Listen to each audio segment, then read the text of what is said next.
Bienvenue dans Actu Monde 24, les principales actualités de ce samedi 17 janvier.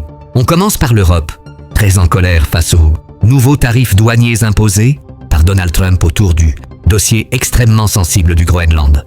Washington annonce des taxes de 10%, puis de 25% visant 7 pays européens. Jusqu'à l'achat du Groenland, Emmanuel Macron a immédiatement réagi en affirmant que la France ne cédera pas au chantage de Trump et promet une réponse européenne unie face aux États-Unis, rappelant que le Groenland reste sous souveraineté danoise. En deuxième actualité, direction l'Iran, où le guide suprême Ali Khamenei a pris la parole aujourd'hui en accusant Donald Trump d'être responsable des victimes survenues durant 2 semaines de manifestations de l'opposition avant la reprise du contrôle du pays par les autorités. De son côté, Donald Trump affirme vouloir un changement de pouvoir en Iran, alors que les 2 pays étaient récemment au bord d'un conflit militaire.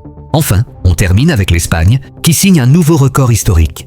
Le pays a attiré près de 100 millions de touristes en 2025 et généré plus de 125 milliards d'euros de revenus. Un succès qui pourrait permettre à l'Espagne de dépasser la France cette année comme première destination touristique mondiale.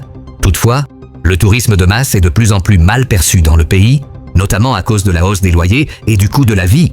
On vient de l'apprendre, Donald Trump renforce encore la pression contre l'Europe sur le dossier du Groenland et annonce officiellement l'instauration de droits de douane contre le Danemark, la France, le Royaume-Uni, l'Allemagne, la Suède, la Finlande et la Norvège à partir du 1er février.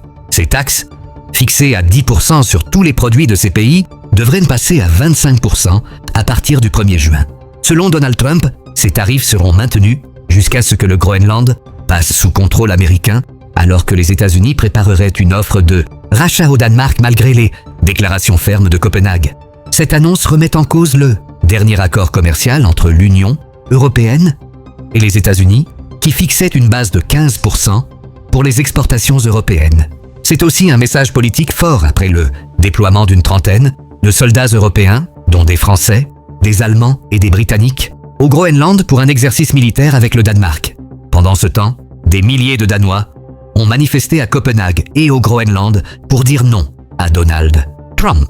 Tandis que certains experts estiment que si la crise s'aggrave,